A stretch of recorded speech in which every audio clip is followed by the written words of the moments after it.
आज तो तुमने वाकई में बहुत ही अच्छा मैच खेला। कितना अच्छा लगा मुझे, तुम जीत गए, तुम्हारी टीम जीत गई। मुझे तो पहले से ही पता था कि तुम ज़रूर जीतोगे। आखिर इस मैच के लिए तुमने साल भर से मेहनत की थी। ओह थैंक यू, पर ये सब तुम्हारी वजह से हुआ। इसीलिए तो कहता हूँ जब भी मेरा फुटबॉल का मैच हुआ करे तुम ज़रूर आ जाया करो। तुम्हारा चेहरा देख के खेलता हूँ ना तो सब अच्छा होता है। मुझे तो पहले से ही पता था कि मैं जीत जाऊँगा। हाँ, बहुत हुई मेरी तारीफ, मुझे पता था तुम ऐसा ही कुछ कहोगे। मैंने कुछ नहीं किया, मैं तो सिर्फ तुम्हें चीयर अप कर रही थी। बाकी जीता तुमने और तुम्हारी टीम ने अपनी मेहनत से है, और वाकई में ये जीत तुम्हारी मेहनत की है। तुम दोनों, तुम्हारी टीम और तुमने बहुत अच्छा खेला। इस जीत की खुशी में मम्मी ने तुम्हें घर पर बुलाया है। मम्मी ने कहा है तुम्हें साथ में लेता हूँ, कुछ काम है उन्हें तुमसे। चलो घर चलते हैं। मम्मी भी ना कह के बुलाया था मुझे कि तुमको लेकर घर चला आऊँ, और आते ही तुम्हें कुछ काम बताना है उनको। और देखो पता नहीं कहाँ को क्या करने में लगी है। मेरी मम्मी ना दिन भर कभी बैठती ही नहीं है। मैं चाहे जितना चाहूँ कि मम्मी आराम कर लें, पर मम्मी आराम ही नहीं करती। अब देखो ना पता नहीं किस काम में लग गई। मम्मी, ओ मम्मी। अरे आ गए तुम दोनों। अरे प्राची बिटिया, कैसी हो तुम बेटा? तुमसे जरूरी काम था। अभी इस नालायक से सारे काम तो कह नहीं सकती, इसीलिए तुम्हें बुलाया था। जरा यहाँ आओ, मुझे तुमसे कुछ जरूरी बात करनी है। हाँ जी आंटी जी, आज वैभव जी ने बहुत ही अच्छा मैच खेला। इनकी टीम जीत गई। दूसरी टीम को हराना बहुत मुश्किल था, पर इन्होंने बहुत ही मेहनत से खेला और इनकी टीम जीत गई। मुझे तो पहले से ही पता था, इन्होंने साल भर मेहनत की थी, तो जीत तो इन्हीं की होनी है। और बताइए आंटी जी, आपको मुझसे क्या काम था? अरे प्राची बिटिया, तुम्हें पता है ना कि जन्माष्टमी आ रही है कृष्ण भगवान की, तो घर में पूजा रखी है। सामने वहाँ जो मैदान खाली पड़ा है ना, वहाँ पे पंडाल लगवाऊंगी, भगवान कृष्ण की स्थापना कराऊंगी, झांकी सजवाऊंगी बेटा। तो कुछ पूजा वाले जो सामान है उसकी लिस्ट बना दी है। इस नालायक से कहती तो ये कुछ अच्छे से ला ही ना पाता, क्योंकि इसे तो पूजा पाठ में कोई इंटरेस्ट ही नहीं है। अब मेरा इकलौता सहारा तुम ही हो, तो बेटा मैं तुम्हें लिस्ट दे दूंगी सामान की, तुम सारा सामान ले आ देना। अच्छा, और साथ में पैसे भी दूंगी। अरे आंटी जी, मैं आपकी बेटी जैसी हूँ, इसमें पैसे देने वाली क्या बात है। आप मुझे लिस्ट दे दो सामान की, मैं एक एक सामान चुन चुन कर आपके बिल्कुल मन कर लाऊंगी। अपने घर में भी भगवान कृष्ण का सारा सामान जन्माष्टमी का मैं ही और भाभी ही लाते हैं, और हमारा लाया हुआ सामान ना मेरे भैया को भी बहुत पसंद आता है। देखना आपको भी बहुत पसंद आएगा। हेलो, हाँ भाभी। जी भाभी, जी भाभी, मैं बस वैभव के घर पे हूँ। हाँ हाँ, उनकी मम्मी ने बुलाया था मुझे। हाँ भाभी, बस मैं निकल ही रही हूँ शॉपिंग करने के लिए। जी भाभी, हाँ भाभी, आ रही मैं।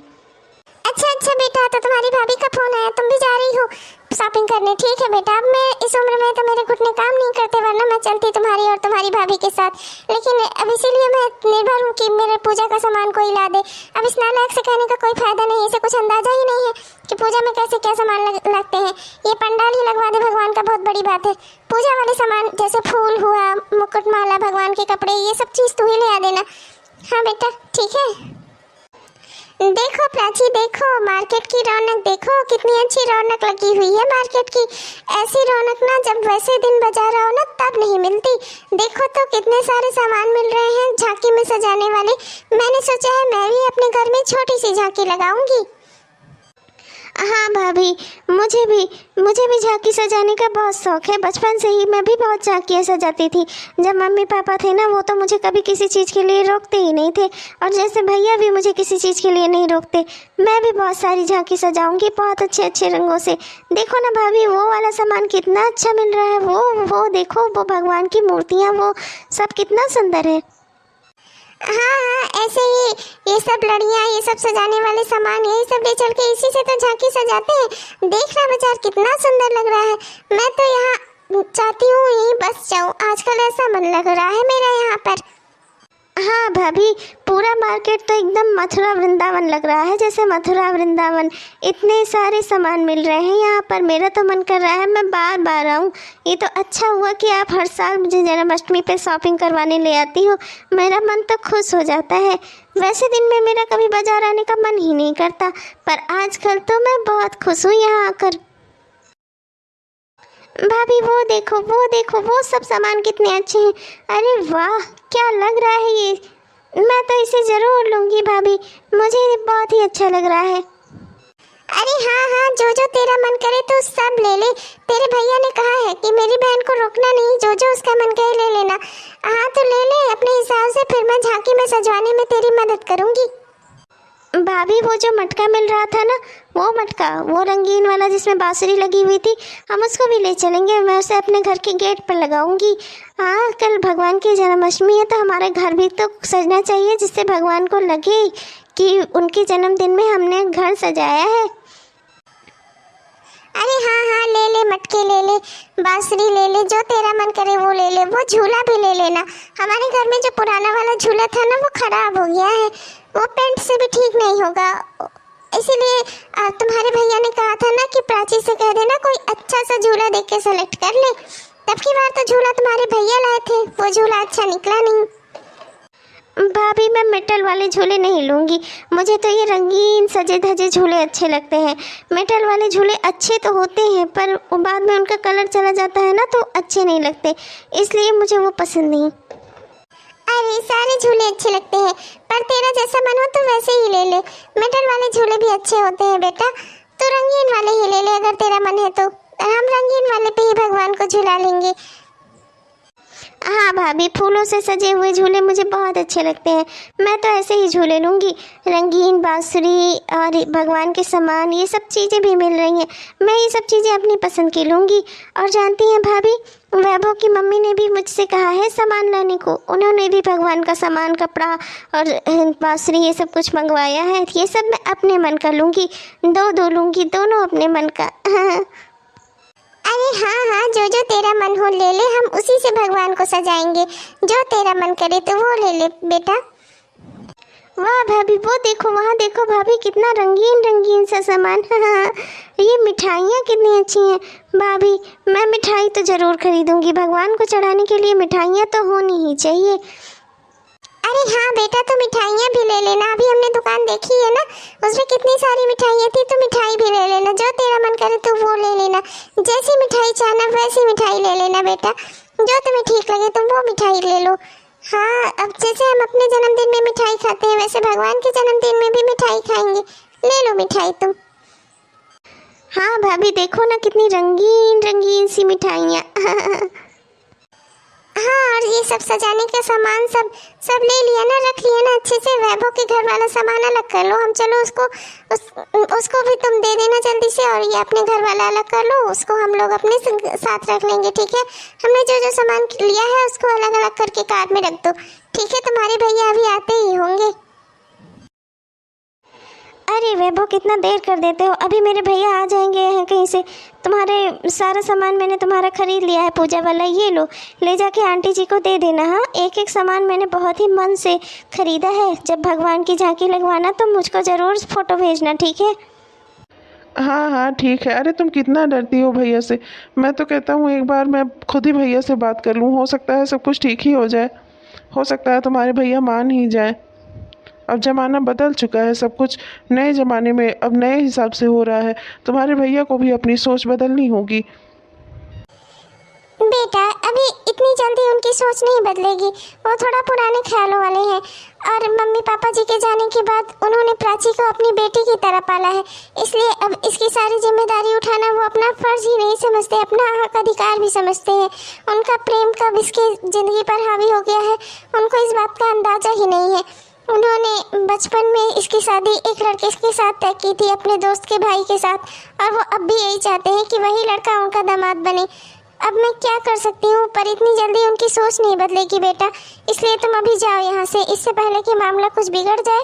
हमें धीरे धीरे बात को संभालना होगा, अभी तुम फिलहाल जाओ यहाँ से। ठीक है प्राची, ठीक है भाभी, मैं चलता हूँ, मैं जल्दी ही मिलूँगा आप दोनों से। मैं भी बिना प्राची के ज़्यादा दिन नहीं रह सकता। अब इतना सब कुछ थमा दिया है तुमने, ले जाके मैं मम्मी को दे रहा हूँ, पर तुम भी याद रखना मैं तुम्हारे भैया से एक ना एक दिन ज़रूर तुम्हारा हाथ मांगूंगा। अगर आज तुम्हारे भैया भी हमारे रिश्ते के लिए तैयार होते तो कितना अच्छा होता। आज हम सब साथ में शॉपिंग करते, साथ में घूमते फिरते, कितना अच्छा लगता, कितना मज़ा आता। मैं भी चाहता हूँ कि तुम्हारे भैया मुझसे अच्छे से बात करें, मुझे ऐसे ट्रीट करें जैसे उनके घर का जमाई हूँ मैं, उनकी प्यारी बहन का होने वाला पति हूँ। पर क्या करूँ, तुम्हारे भैया को वही लड़का पसंद है अपने बहन के लिए, तुम्हारे लिए मुझे वो पता नहीं कब अपना पाएंगे, पता नहीं कैसे होगा ये सब कुछ। सब कुछ होगा बेटा, तुम दोनों बस अपने प्यार पर यकीन रखो। तुम्हारे लोगों का प्रेम सच्चा है, तो सच्चे प्रेम के साथ ही तो भगवान भी होते हैं। ये श्री कृष्ण जन्माष्टमी भगवान कृष्ण के लिए मनाई जाती है, और भगवान कृष्ण और माता राधा तो स्वयं सच्चे प्रेम के प्रतीक है। तो तुम दोनों को अलग कैसे होने देंगे? पूरा भरोसा रखो भगवान पर, वो तुम दोनों का साथ जरूर देंगे। भाभी, मुझे भी समझ नहीं आ रहा कि सब कुछ कैसे होगा। पता नहीं भैया कब हमारी बात मानेंगे। देखती तो हो भाभी, जब भी आप उनसे कुछ बात करती हो भैया हमेशा गुस्सा हो जाते हैं। भैया राजेश से ही मेरी शादी करवाएंगे। भाभी आप ही कुछ करो ना, क्या हो सकता है भाभी? मैं भगवान पे भरोसा करती हूँ, पर वैभव को भगवान पे ऊपर भरोसा नहीं है, इसलिए वो और भी दुखी रहता है। भाभी आप ही कुछ करो ना हमें मिलवाने के लिए। अरे अरे, ये क्या हो रहा है भाई? तुम दोनों को 10 मिनट छोड़ के दिया, तुमने मेरी बहन को रुला दिया। क्या कह दिया ऐसा तुमने कि वो रोने लगी? हाँ, मैं अपनी बहन की आंखों में एक आंसू भी नहीं देख सकता, और तुमने उसे रुला दिया। यहाँ गंगा जमुना की बाढ़ आ जाएगी अगर मेरी बहन रोई तो। अरे जी वो कुछ नहीं, आज कृष्ण जन्माष्टमी की तैयारी हो रही है ना, तो उसे मम्मी जी पापा जी की याद आ गई, बस इसी बात से वो रोने लगी, और कोई बात नहीं है। आप मेरा यकीन मानो, बाकी सब कुछ ठीक है। और अब माँ बाप की याद है, क्या कर सकते हैं? बच्चे माँ बाप से बहुत ज़्यादा जुड़े होते हैं। भले ही उसे आपने कभी भी मम्मी जी पापा जी की कमी का एहसास नहीं होने दिया, पर आप उसके माँ बाप थोड़े ही हैं, आप तो उसके बड़े भाई हैं। माँ बाप की कमी उसकी ज़िंदगी में कोई नहीं पूरी कर सकता। हाँ, भले ही आप उसके माँ बाप की जिम्मेदारी उठा सकते हैं, पर उसके दिल से अपने माँ बाप की याद थोड़ी मिटा सकते हैं। अरे क्या कह रही हो? मेरे इतना सब करने के बाद भी मेरी बहन मम्मी पापा को याद करके रो रही है? अरे रे रे, मैंने भगवान से कितना मनाया था। मैंने अपने मरते हुए माता पिता जी को वचन दिया था कि मैं उनकी कमी का एहसास कभी अपनी बहन को नहीं होने दूंगा। मैं उसकी सारी जिम्मेदारी उठाऊंगा, उसे हमेशा खुश रखूंगा। और आज ऐसा हो गया, मेरी बहन रो रही है, वो भी मम्मी पापा को याद करके। ऊपर बैठे मेरे माँ बाप, कितना उन्हें दुख हो रहा होगा। नहीं भैया आप चिंता मत करो, मैं अब नहीं रोऊंगी। आप जैसे कहोगे मैं वैसे रहूंगी। भैया आप ठीक रहते हो, मुझे अपने मम्मी पापा को नहीं याद करना चाहिए। आप बहुत अच्छे हो भैया। आप बिल्कुल भी ये मत सोचो कि आपके प्यार में, आपके सम्मान में या आपके किसी भी चीज़ में मेरी परवरिश में कोई कमी रह गई। भैया कोई कमी नहीं है भैया, सब कुछ ठीक है। मैं बहुत खुश हूँ। आप मेरा ख्याल एक परी की तरह रखते हो, जितना ख्याल तो शायद मम्मी पापा भी मेरा ना रख पाते, आप मेरा उतना ख्याल रखते हो भैया। आ गया बेटा, अब ऐसे मुंह लटका कर क्यों खड़ा है? सारा सामान तो तू अच्छा लाया है, बताया तो तुझे, सब रखवा दिया। यही जगह है, यहीं पे भगवान का झांकी सजेगी, यहीं पे तुझे उनकी झांकी सजवाना है, उनका पंडाल लगवाना है, ठीक है? अरे क्या हुआ, मुंह लटका कर क्यों खड़ा है? अच्छा लगता है प्राची का भाई मिल गया तुझे? अरे बेटा प्राची के बारे में सोच रहा है ना, तू बिल्कुल भी चिंता मत कर। भगवान कृष्ण की जन्माष्टमी है ना, भगवान कृष्ण हमेशा सच्चे लोगों का साथ देते हैं, वो जरूर तेरा साथ देंगे, और तुझे और प्राची को एक करने में भगवान जरूर सहयोग करेंगे। तो भगवान पर विश्वास करना, तू तो उन पर विश्वास ही नहीं रखता, तुझे तो भगवान पे कोई यकीन ही नहीं है ना। सुनो जी, आपसे एक बात कहती हूँ, आप अपनी बहन की आंखों में आंसू नहीं देख सकते तो आप उसे उतना बड़ा दर्द क्यों दे रहे हो? वो वैभव से प्यार करती है और उसी से शादी करना चाहती है, और आप जबरदस्ती उसकी शादी राजेश से करवा रहे हो। राजेश आपके दोस्त का भाई है, पर आपकी बहन उससे प्यार नहीं करती, वो उसके साथ कभी सुखी नहीं रहेगी। मेरी बात मानो, आप चाहते हो ना कि आपकी बहन हमेशा खुश रहे, उसे किसी प्रकार का कोई दुख ना होना। आपने उसे इतने नाजों से पाला है, अपनी बेटी की तरह रखा है, तो आज आप उसका इतना बड़ा दुख कैसे दे रहे हो? आप उसको इतना बड़ा दर्द कैसे दे रहे हो? आपकी समझ में क्यों नहीं आता कि रईस खानदान और ज़्यादा पैसे वाले लोग खुशियाँ नहीं देते, खुशियाँ देते हैं अपने लोग, और उसका अपना राजेश नहीं वैभव है। तुम ना ऐसे ही बोलकर तुमने मेरी बहन को बहकाया हुआ है। अरे एक माँ की जिम्मेदारी उठाओ। तुम्हें क्या लगता है मैं अपनी बहन के लिए कोई गलत फैसला करूँगा? अरे प्राची के लिए वैभव सही लड़का नहीं है। क्या है ही वैभव के पास? गरीब घर है, एक माँ है, छोटा सा परिवार है, और उसको देखो, राजेश को देखो, उसके पास कितनी अच्छी खासा उसका बिजनेस है, इतना बड़ा सा घर है, बंगला है, कार है। वहाँ मेरी बहन सुखी रहेगी कि उस झोपड़े में सुखी रहेगी? अगर तुम्हारी खुद की बेटी होती तब भी तुम उसके लिए ऐसे ही कहती? अरे मेरी बहन के से ये क्या सही है क्या गलत है इसका फैसला मैं कर लूँगा, मुझे तुमसे जानने की ज़रूरत नहीं है, और आइंदा मेरे फैसले में टांग मत अड़ाना तुम। ओहो भैया भाभी, आप लोग इस तरह लड़ रहे हो? मैंने आज से पहले आप दोनों को कभी इस तरह लड़ते हुए नहीं देखा। क्या हो गया भैया, क्या हो गया भाभी? सब कुछ ठीक तो है ना? आप दोनों लड़ क्यों रहे हो आपस में? कुछ झगड़े जैसी आवाज़ आई मुझे बाहर। अभी बस घर में आया ही था, सोचा आप लोग से मिलता चलूँ, इधर से गुजर रहा था तो। अरे राजेश, अच्छा किया तू चला आया। अरे भाई, तुझे ही तो कब से मैं फ़ोन लगा के बुलाने वाला था। भगवान कृष्ण की जन्माष्टमी है तो कल घर में पूजा रखी है, तुझे आना है। और उससे पहले हम लोग शाम को साथ में मेला देखने चलेंगे। मेला देखने, मेला वो यहाँ गांव में बहुत बड़ा मेला लगता है ना जन्माष्टमी का, तो हम सब परिवार साथ में चलेंगे। मैं, तुम, प्राची और ये तुम्हारी भाभी, हम लोग साथ में चलेंगे, मेला घूमेंगे, शाम को आकर घर में जन्माष्टमी का त्यौहार मनाएंगे। ठीक है? हाँ जी भैया, बिल्कुल, बहुत ही मज़ा आएगा कल। मैं भी सोच ही रहा था कि जब तक यहाँ हूँ घूम टहल लेता हूँ, थोड़ा मेरा भी मन बहल जाएगा। माँ को भी बोल दिया है, सब घर वर में सबको बोल दिया है कि अब मैं 2-3 दिन यहाँ रह कर ही जाऊँगा। भाभी, ये राजेश फिर चला आया ना। भाभी, मैं आपसे कह रही हूँ ना, मुझे उस राजेश के साथ शादी नहीं करनी। उसे शादी करने से अच्छा आप मुझे जहर ला कर दे दो, मैं जहर खा लूँगी, पर मैं उससे शादी नहीं करूँगी। मैं उसी से शादी करूँगी जिससे मैं प्यार करती हूँ। भाभी मत रो मेरी प्यारी ननद। प्राची बेटा, मैंने तुम्हें अपनी बेटी की तरह पाला है, पर तुम्हारे भैया को यकीन ही नहीं है मेरे प्यार पे। उनको लगता है कि मैं गलत कह रही हूँ तुम्हारे लिए। मैं जितना हो सकेगा मैं उतनी कोशिश करूँगी तुम्हें और वैभव के एक करने की। भगवान ही लेकिन अब इसमें कुछ कर सकते हैं बेटा। मैं जितनी कोशिश करनी थी मैं कर चुकी हूँ, अब तो मैं भी धीरे धीरे हार मानने लगी हूँ। नहीं भाभी, आप ऐसा मत करो। आप अगर हार मान लोगी तो मेरा क्या होगा? हे भगवान कृष्ण, हमारी सहायता कीजिए। हे राधा रानी, हमारी सहायता कीजिए। और किससे मांगने जाऊँ मैं?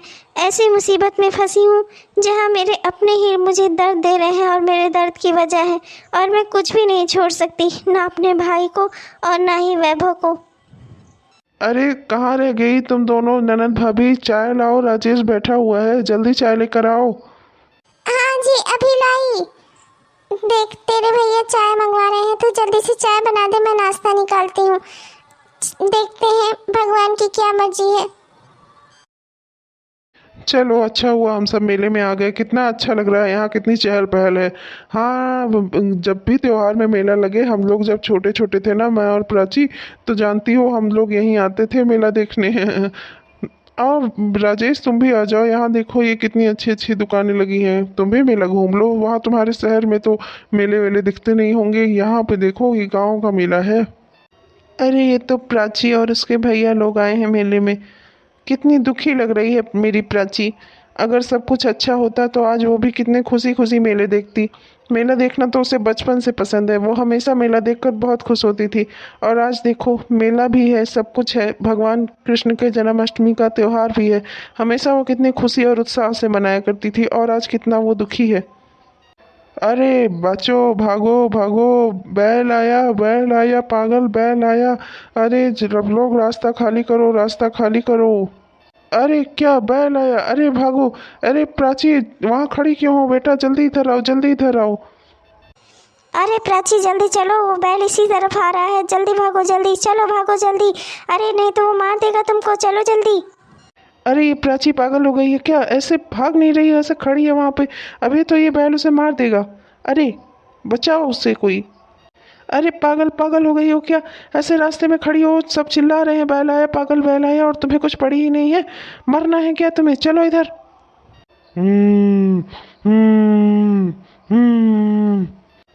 पीछे रहना, पीछे रहना, वो बस जा रहा है यहाँ से, बस उसके सामने मत आओ कोई। हट जाओ सब लोग, पीछे हट जाओ। अरे तुम पागल वागल हो क्या? जब सब चिल्ला रहे हैं बच्चों भागो बच्चों भागो, तो तुम भागी क्यों नहीं? और वो जिसको तुम्हारे भैया तुमसे शादी करवाने के लिए आए थे, वो सबसे पहले तुम्हें छोड़कर भाग गया।